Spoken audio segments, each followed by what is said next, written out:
말씀은 사도행전 9장입니다. 사도행전 9장.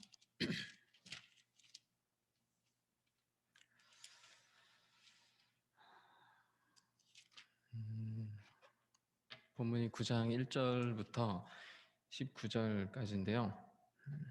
저희가 함께 소리내서 읽도록 하겠습니다. 사울이 주의 제자들에 대하여 여전히 위협과 살기가 등등하여 대제사장에게 가서 다메섹 여러 회당에 가져갈 공문을 청하니 이는 만일 그 도를 따르는 사람을 만나면 남녀를 막론하고 결박하여 예루살렘으로 잡아오려 함이라. 사울이 길을 가다가 다메섹에 가까이 이르러니 호련히 하늘로부터 빛이 그를 둘러 비치는지라. 땅에 엎드러져 들음에 소리가 있어 이르시되 사울아 사울아 내가 어찌하여 나를 박해하느냐 하시거늘 대답하되 주여 누구시니까 이르시되 나는 내가 박해하는 예수라. 넌 일어나 시내로 들어가라. 내가 행할 것을 내게 이를 자가 있느니라 하시니 같이 가던 사람들은 소리만 듣고 아무도 보지 못하여 말을 못하고 서 있더라. 사울이 땅에서 일어나 눈은 떴으나 아무것도 보지 못하고 사람의 손에 끌려 다메섹으로 들어가서 사흘 동안 보지 못하고 먹지도 마시지도 아니하니라. 그때 다메섹에 아나니아라 하는 제자가 있더니 주께서 환상 중에 불러 이르시되 아나니아야 하시거늘 대답하되 주여 내가 여기 있나이다 하니 주께서 이르시되 일어나 집가라 하는 거리로 가서 유다의 집에서 다수 사람 사울이라 하는 사람을 찾으라. 그가 기도하는 중이니라. 그가 아나니아라 하는 사람이 들어와서 자기에게 안수하여 다시 보게 하는 것을 보았느니라 하시거늘 아나니아가 대답하되 주여 이 사람에 대하여 내가 여러 사람에게 듣사온즉 그가 예루살렘에서 주의 성도에게 적지 않은 해를 끼쳤다 하더니 여기서도 주의 이름을 부르는 모든 사람을 결박할 권한을 대제사장들에게서 받았나이다 하거늘 주께서 이르시되 가라 이 사람은 내 이름을 이방인과 임금들과 이스라엘 자손들에게 전하기 위하여 택한 나의 그릇이라. 그가 내 이름을 위하여 얼마나 고난을 받아야 할 것을 내가 그에게 보이리라 하시니 아나니아가 떠나 그 집에 들어가서 그에게 안수하여 이르되 형제 사울아 주 곧 내가 오는 길에서 나타나셨던 예수께서 나를 보내어 너로 다시 보게 하시고 성령으로 충만하게 하신다 하니 즉시 사울의 눈에서 비늘 같은 것이 벗어져 다시 보게 된지라. 일어나 세례를 받고 음식을 먹음에 강건하여 지니라. 아멘. 말씀의 제목은 나는 내가 박해하는 예수라 라는 제목으로 하나님 말씀 증거하겠습니다.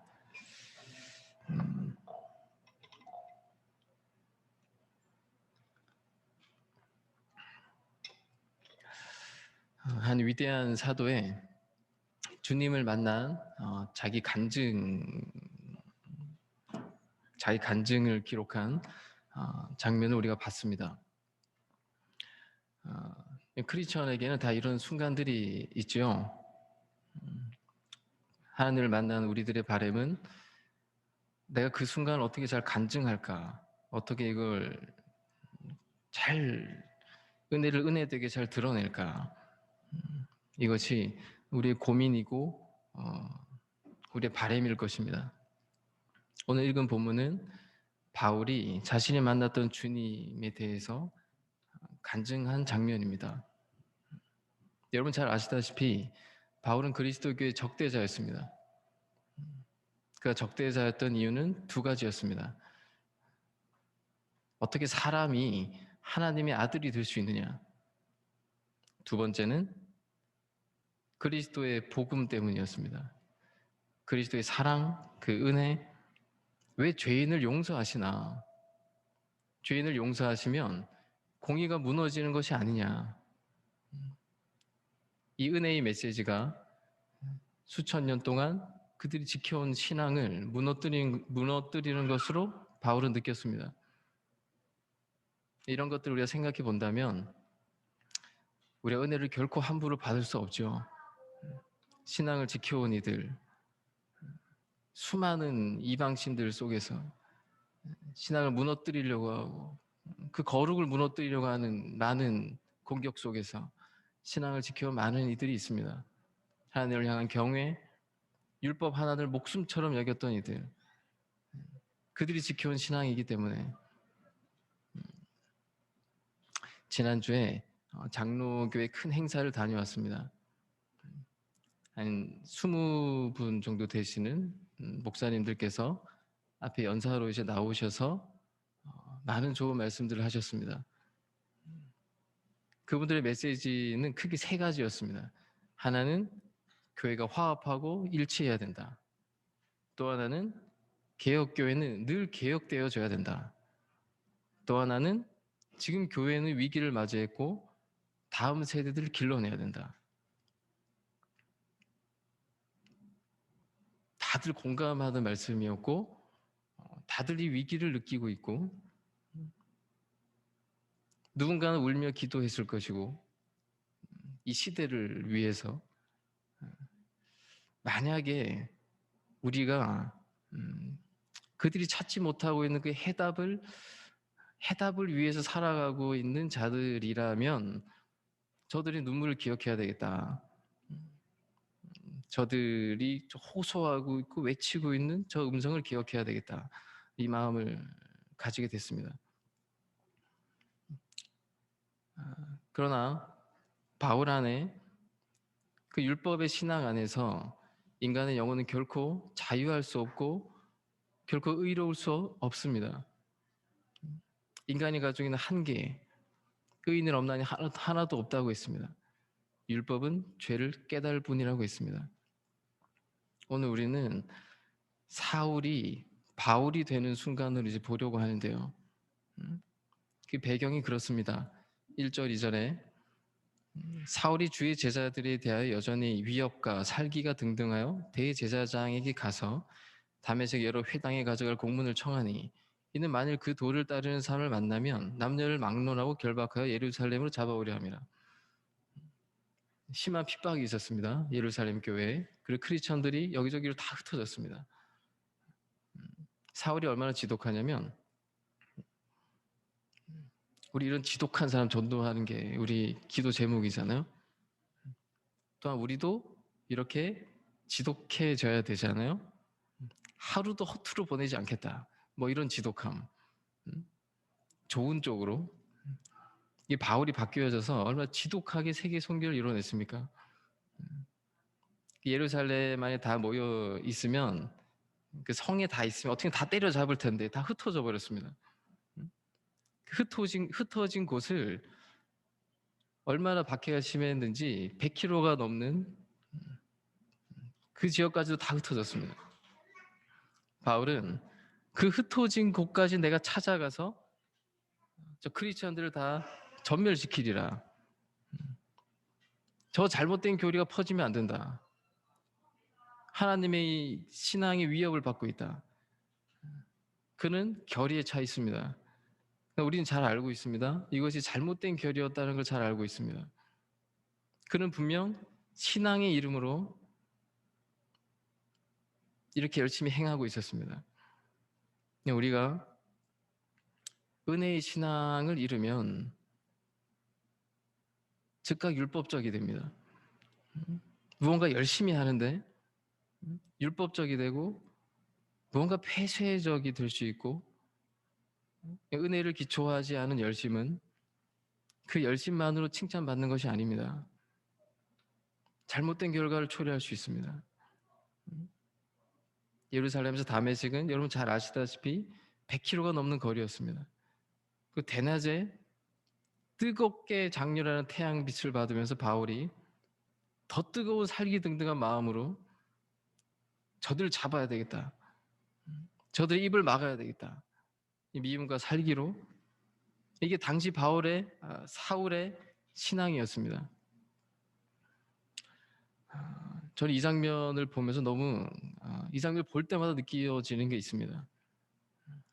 무섭습니다. 내가 혹시 무언가 잘못된 것에 사로잡혀 있지 않을까? 사람이 그렇습니다. 한평생 뭐 이렇게 살 수도 있고요. 저렇게 살 수도 있습니다. 은혜가 가득해서 그가 가는 곳곳에 그리스도의 향기가 날 수도 있고, 때로는 뭐 미움과 살기로 이런 마음으로 살 수도 있고, 누군가는 어떤 원망의 힘으로 살 수도 있고, 누군가는 어떤 운명의 고리 안에 살 수도 있고, 아니면 뭐 물과 같이 살 수도 있고. 바울은 한평생 살기 등등하게 살 수 있었어요. 근데 그 바울을 주님이 바꿔내십니다. 주님이 이 바울을 바꾸셨다는 것, 이것이 충격적인 겁니다. 바꿔내신다는 겁니다. 우리를 바꾸겠다는 주님의 의지가 아니고서는 우리는 결코 스스로 바뀔 수 없습니다. 결코 스스로 변화될 수 없습니다. 이 잘못된 결이, 그렇죠.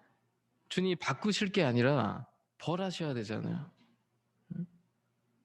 이 얼마나 겨자씨와 같았던 초대 크리스천들에게 위협적인 존재였고, 이의 손에 스데반이 죽었고, 율법의 기준으로 보면 말입니다. 바꿀 게 아니라 버려야 됩니다. 그의 시간을 뺏어 버려야 됩니다. 태양보다 더 뜨거운 살기로. 얼마나 나쁜 놈이었습니까? 크리스천을 잡아가고, 사람이 잘못 붙들리면 이렇게 될 수 있구나. 신앙의 이름으로 난 혹시 잘못된 편견, 혹시 잘못된 감정에 붙잡혀 있는 건 없을까? 심지어 신앙의 이름으로 악을 고집스럽게 부리고 있는 건 혹시 없을까? 혹은 내 안에 심각한 착각에 빠지고 있는 건 없을까? 저는 이 장면을 볼 때마다 무섭습니다. 그래서 주님이 천국 백성의 제1덕목은 마음이 가난하고 온유해야 된다. 복이 있는 자는 오직 여호와의 율법 앞에 자신의 길을 찾고 자신을 심판받고, 나의 감정과 나의 생각보다 주의 말씀을 더 앞세워서 무언가 내가 이루었다 함이 아니라, 무언가 알고 있다 하는 마음이 아니라, 이룬 것보다 이루지 못한 것을 먼저 바라보고 내가 맞는 것보다 내가 틀린 것을 먼저 찾으려는 이런 겸손의 자세, 이 온유하고 겸손한 마음이 천국 백성의 제일 덕목이라 하셨습니다. 그렇게 뜨거운 태양 아래 다메섹에 거의 도착했을 때 주님의 음성이 들려왔습니다. 4절 5절 같이 읽을까요? 땅에 엎드려져 들음에 소리가 있어 이르시되 사울아 사울아 내가 어찌하여 나를 박해하느냐 하시거늘 대답하되 주여 누구시니까? 이르시되 나는 내가 박해하는 예수라. 아주 짧은 음성입니다. 하나님의 음성이 우리 안에 이렇게 들어오면 인간을 총체적으로 뒤집는 힘이 있는 주님의 음성입니다. 주님의 음성은 우리 삶 가운데 여러 가지 모양으로 올 수 있습니다. 말씀을 들을 때, 기도 중에, 묵상하는 중에, 형제와의 대화 중에, 이렇듯 형제를 잡으러 가는 다메섹 도상에서조차도 주님의 음성은 우리에게 들려올 수 있습니다. 긴 말이 아니었습니다. 단 2마디였습니다. 사울아 사울아 왜 나를 박해하느냐? 나는 너가 박해한 예수다. 이 짧은 음성에 사울이 뒤집어집니다. 전 기적이죠. 신비로운 기적의 체험입니다. 저는 처음 이 본문을 읽었을 때 주님께 이렇게 기도했었습니다. 주님 저에게 또 이 음성 한번 주세요. 저에게도 정말 이런 강력한 체험을 한번 주세요. 신앙을 돌아보면 누구에게나 이런 순간이 우리에게 있었음을 알 수 있습니다. 주님을 더 알고 싶고 주님께 정말 더 강하게 붙들리고 싶고 나에게도 이런 기적 주세요.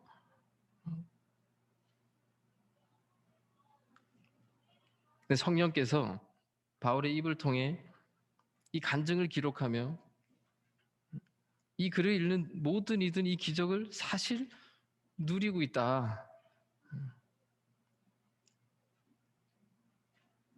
사울이 변화된 게 뭘까요?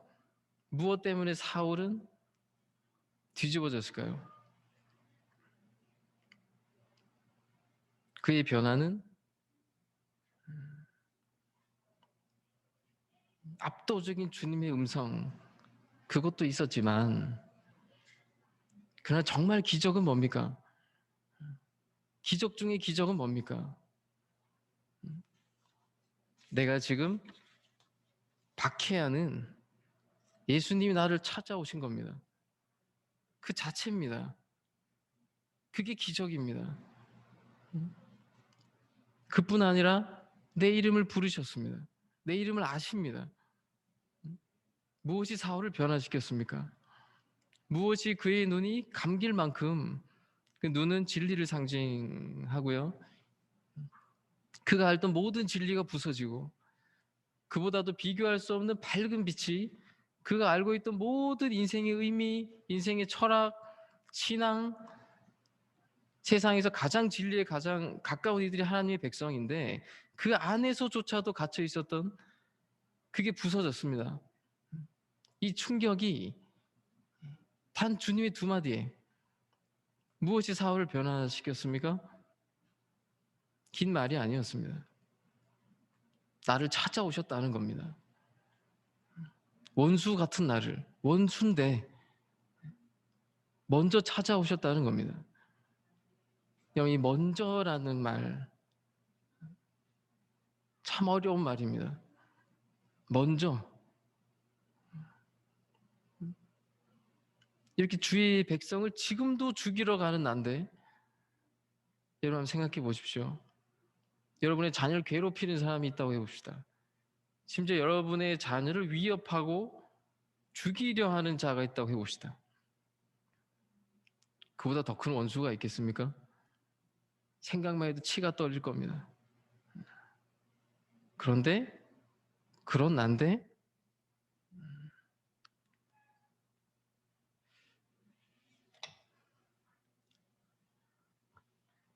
주님이 나를 찾아오신 겁니다.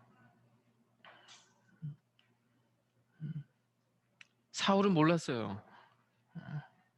자기가 의인인 줄 알았어요. 이것이 의를 행하는 거라고 생각했어요. 우리 열심히 신앙을 합니다. 열심히 우리 주어진 시간 안에서는 열심히 살아갑니다. 우리 무엇을 위해 열심히 살고 있습니까? 다메섹, 사울과 같은 그 다메섹의 열심, 나의 죄로 부지불식간에 형제에게 상처를 주는 그런 열심, 혹은 이런 사울을 찾아간 주님의 열심, 바나바의 이야기를 기억하시죠? 안디옥에서 다소까지 이 바울을 찾아갔던 그 바나바의 열심,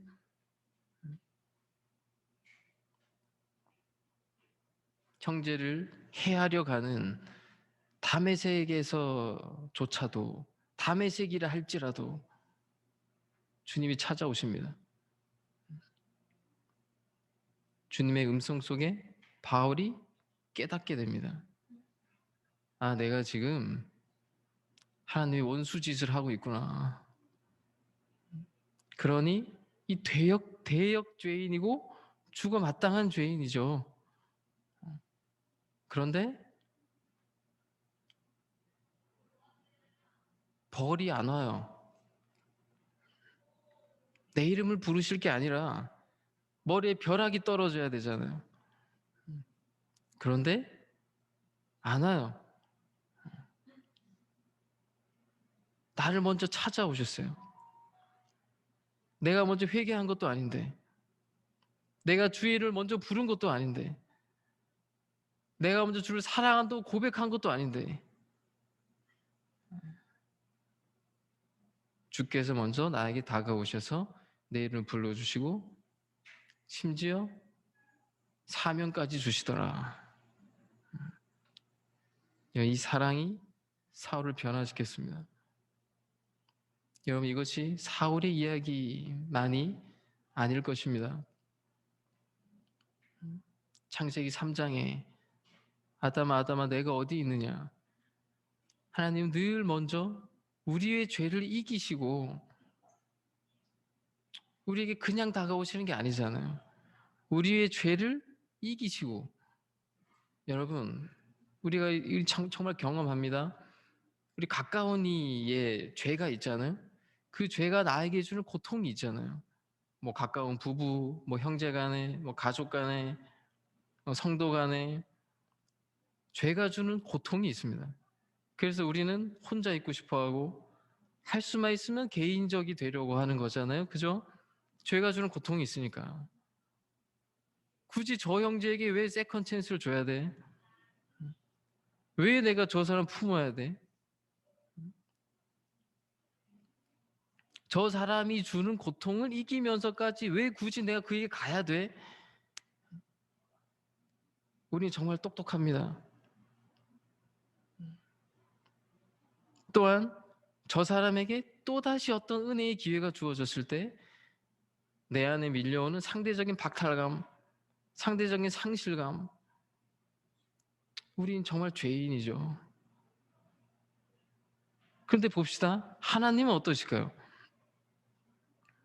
내 죄가 분명 하나님께 드리고 있는 고통이 있을 겁니다. 내가 형제에게 받는 고통처럼. 그래서 다하기 힘든 것처럼 죄에 대해서 분노하고 계실 겁니다. 하나님이 더 하시겠죠. 우리보다 더. 근데 주님은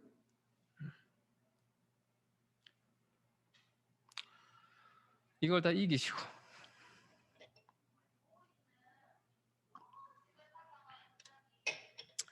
참으시고 심지어 자신이 그 죄의 짐을 다 지시고 늘 항상 우리에게 먼저 다가오시는 겁니다. 어제도 오늘도 주님이 이렇게 우리에게 말하실 수 있잖아요. 내가 왜 너에게 가야 돼? 네가 나에게 와야지. 우리 늘 이렇게 말합니다. 우리 너무나 똑똑하니까. 우리가 죄인에게 다가가는 게 얼마나 힘듭니까?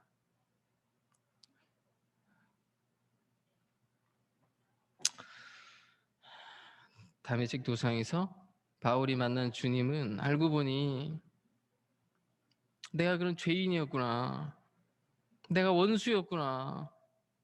난 내가 의로운 자인 줄 알았는데 사랑받을 만해서 내가 사랑받는 줄 알았는데 우리에게 다가오신 그 사랑, 다가오신 그 자체, 먼저라는 이 단어, 이것이 은혜입니다.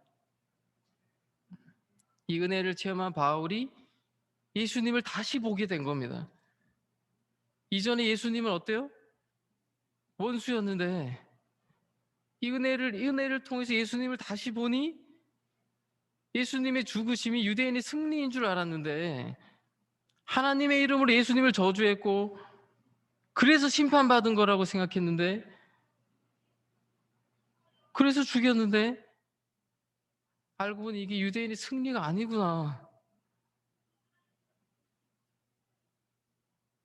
우리가 죽였구나. 근데 그 주님 왜 죽음의 길을 가신 거지 그럼? 저 십자가가 사랑이었구나.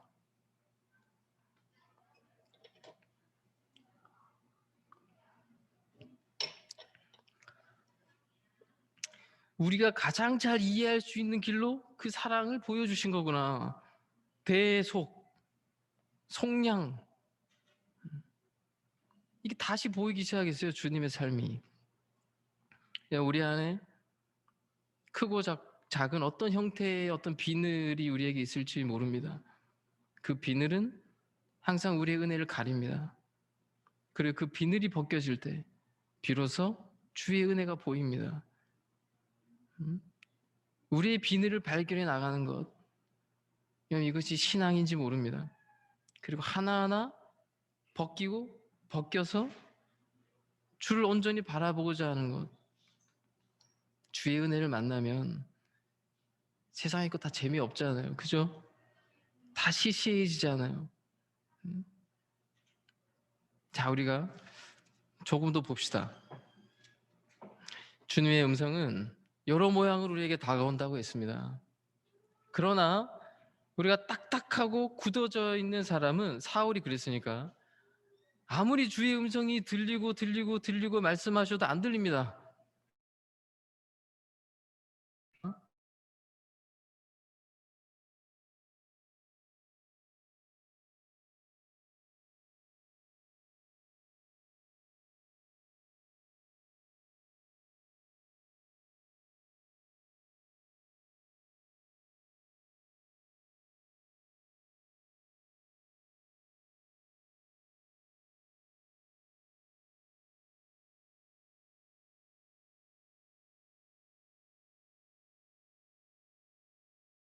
더 뽀얀 그런, 더 하얀, 더 밝은 모습이 그에게 나타나는 것처럼, 주님은 이런 마음으로 오늘 우리의 비늘을 하나하나 벗기실지 모릅니다. 사울을 향한 마음으로, 그래, 저 사람 저 비늘 벗겨주면 역사를 바꿀 거야, 이 마음으로. 사울의 비늘이 어떻게 벗겨졌습니까? 그 딱딱하고 고집스럽고 편협했던 사울인데 그의 마음의 균열이 어떻게 왔습니까? 그 균열을 통해 주의 음성이 이제 들려질 수 있었는데, 그것은 스데반입니다. 스데반이었습니다. 최초의 순교자 스데반. 살기 등등해서 그를 돌로 쳐 죽였습니다. 스데반의 마지막 순간을 성경은 기록하고 있습니다. 사도행전 7장인데요. 7장 57절부터 60절. 그들이 큰 소리를 지르며 귀를 막고 일제히 그에게 달려들어 성 밖으로 내치고 돌로 칠세. 증인들이 옷을 벗어 사울이라는 청년의 발 앞에 두니라. 그들이 돌로 스데반을 치니 스데반이 부르짖어 이르되 주 예수여 내 영혼을 받으시옵소서 하고 무릎을 꿇고 크게 불러 이르되 주여 이 죄를 그들에게 돌리지 마옵소서. 이 말을 하고 자니라. 다른 성경에는 천사의 얼굴을 하고 자더라. 지금 죽음이 스데반을 덮치고 있습니다. 그런데 죽음보다 더 강한 평안이 그 안에 있습니다. 이건 사울 안에 없었던 평안입니다. 사울은 왜 바리새인 중에 바리새인이 되었을까요? 왜 철저히 율법을 지키려 했을까요? 뒤에 써진 그의 서신들을 통해서 보면 그 안에는 죄책이 있었습니다. 율법을 지키면 지킬수록 자기의 공로와 자기의 의로움으로 하나님 앞에 나가려 하면 할수록 더 공고해지는 자기 안에 있는 한계를 만나게 되었고 더 자기의 죄가 보였고, 그래서 자기 자신에게 낙담했고 실망했고 자책이 왔고, 그 실망과 낙담이 있으니 다른 이들을 향해서는 율법의 더 엄밀한 잣대로 그들에게 들이밀었고, 그래서 자신 안에 있는 자괴감과 죄책을 가리면서 판단의 우위에 서려고 했을 겁니다. 형제의 잘못을 보면서 되려 내 안에 평안을 느끼는 이런 율법적인 평안, 이건 거짓된 평안이니까, 진정한 평안이 아니니까요. 내가 행한 공로, 이것으로 말미암은 평안, 이건 진정한 평안이 아니니까요. 세상의 평안 다 이런 평안입니다. 신앙을 누구보다 열심히 하는데 평안이 없는 겁니다. 사울 안에.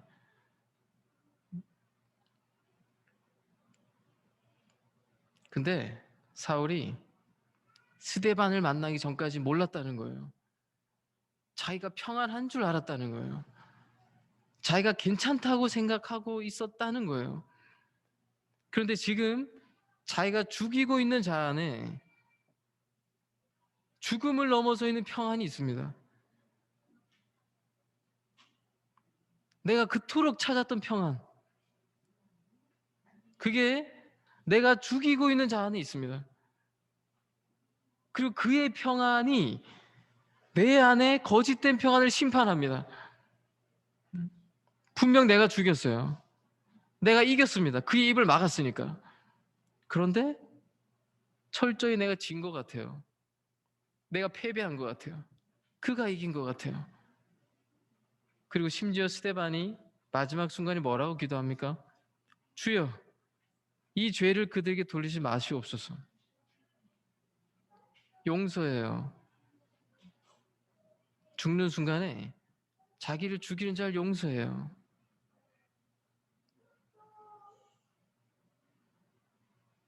이것이 크리스찬입니다. 인간 영혼이 이렇게 아름다울 수 있습니다. 주님을 만난 영혼이 은혜 안에 사는 자가 이렇게 아름답습니다. 꽃보다 아름다운 게 사람입니다.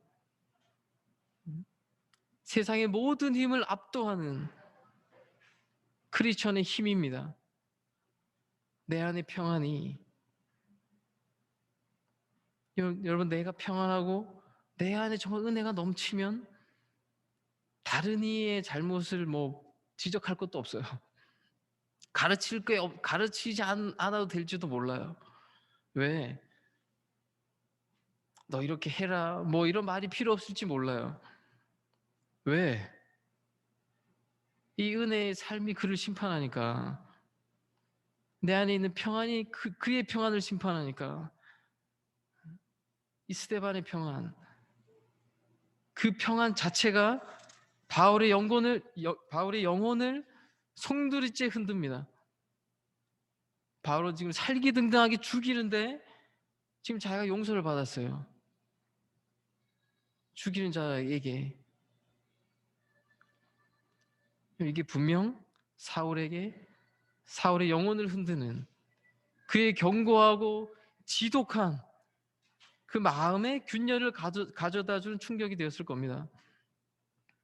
저 평안,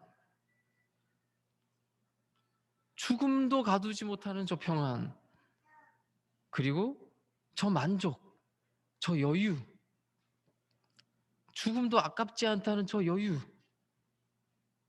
저 넘치는 만족. 저는 만족이 넘치니까 형제의 죄에도 걸리면 안 돼요. 내 안에서 넘치니까. 우리 참 형제의 죄 때문에 우리 많이 시달리잖아요. 그 스데반을 봅시다. 스데반을 통해 우리 해결을 한번 찾아봅시다. 자기를 향한 형제의 죄에 조금도 영향받지 않아요. 걸리지 않아요. 왜요? 주의 은혜가 내 안에 넘치니까. 사망을 조롱했습니다. 사망아, 내가 쏘는 것이 어디 있느냐? 쏠 테면 쏴봐라. 사망까지도 쏴봐라. 내가 더 사랑할 거니까, 주의 사랑으로. 이 만족, 이 넘침, 형제가 바뀌길 기다리면 평생 안 됩니다. 부부도 그가 바뀌기를 기다리면 평생 안 될지 모릅니다. 크리스찬은 삶의 길이 다르니까. 스데반의 입장에서 지금 죽음의 순간입니다. 얼마나 억울해요? 억울해요. 꽃다운 나이에 내가 이제 주의 복음을 알아서 내가 힘차게 정말 살아보려 했는데 지금 죽음이, 스데반 얼마나 억울해요? 근데 평안해요. 억울하지 않아요. 우리가 형제주의 고통하고 할 수만 있다면 피합니다. 또 되려 형제의 죄를 정죄합니다. 그 이면을 들여다보면 뭐가 있는 걸까요? 억울한 거예요. 억울해. 내가 왜? 내가 쟤보다 뭐가 못나서? 내가 왜 굳이 죄 짐을 져야 돼? 억울해. 근데 스데반 안에 조금 더 억울한 마음이 없어요. 죽는데 왜 그럴까요? 주께서 내 모든 짐을 지셨고 난 이미 생명을 얻었으니까, 난 이미 영생을 얻었으니까, 주의 사랑 안에 난 거하고 있으니까, 은혜가 주는 만족, 은혜의 힘이 죽음조차도 넘어섭니다. 이게 죽음을 이깁니다. 그 되려 주님의 영광을 봅니다. 이제 내가 주의 영광을 바라보고 내가 그 영광에 참여하는구나. 이 기쁨이 충만해 있습니다. 여러분, 이것이 크리스천의 압도적인 힘이라고 믿습니다. 세상을 제압하고 모든 죄를 덮는 압도적인 생명력이라 믿습니다. 사울이 지금 이걸 만났습니다. 누굴 통해서요? 스데반을 통해서. 그러므로 사울은 누가 전도했죠? 결정적인 만남은 주님이 하셨지만 그 시작은 스데반인지 모릅니다.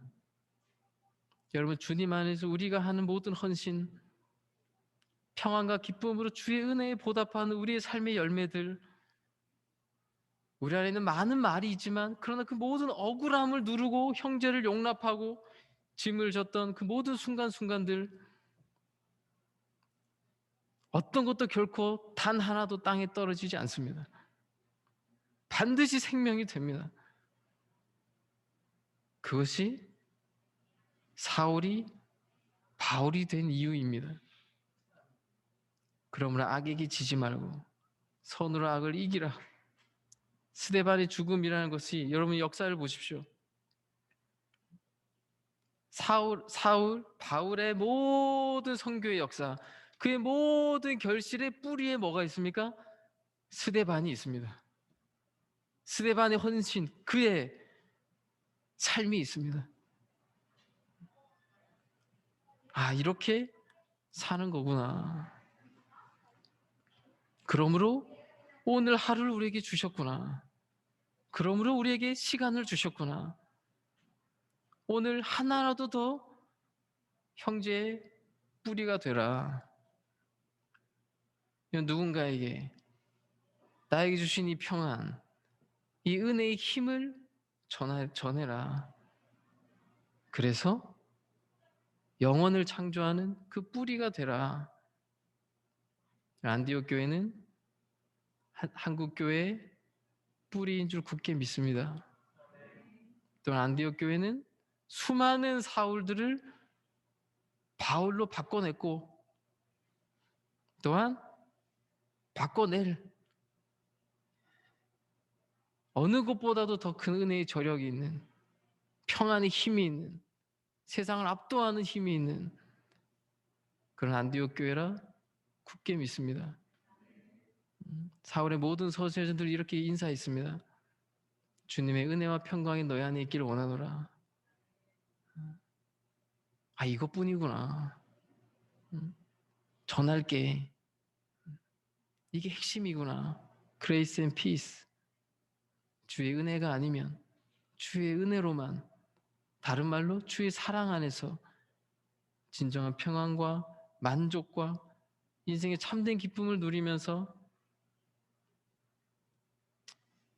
세상의 수많은 사울들을 바울로 바꿔내는 안디옥 교회가 됩시다. 기도하겠습니다. 사랑해 주님 감사를 드립니다. 오늘 사울의 주님을 만난 그 장면을 우리가 함께 묵상하게 하여 주시니 참으로 감사드립니다. 주님, 우리가 진정으로 사울과 같은 자들이었습니다. 그런 우리에게 먼저 다가오셔서 우리의 그 수많은 죄를 이기시고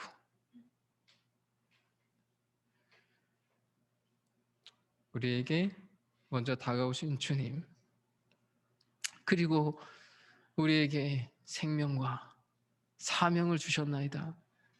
하나님 아버지, 우리가 우리의 신앙의 자리를 이 시간 돌아봅니다. 은혜가 아니면 설 수 없는 우리들, 또한 이 은혜의 힘이 죽음을 이기는 것임을, 또한 우리가 많은 이들에게 이 뿌리가 되는 삶을 살았던 그 모든 기업과 그 터 위에서 우리가 다시금 더 큰 꿈을 꾸며 나아가는 저희들 되기를 원합니다. 주님, 이 시작의 자리를 기억해 주시고 축복해 주시고 함께하여 주시옵소서. 예수 그리스도의 이름으로 기도드렸습니다. 아멘.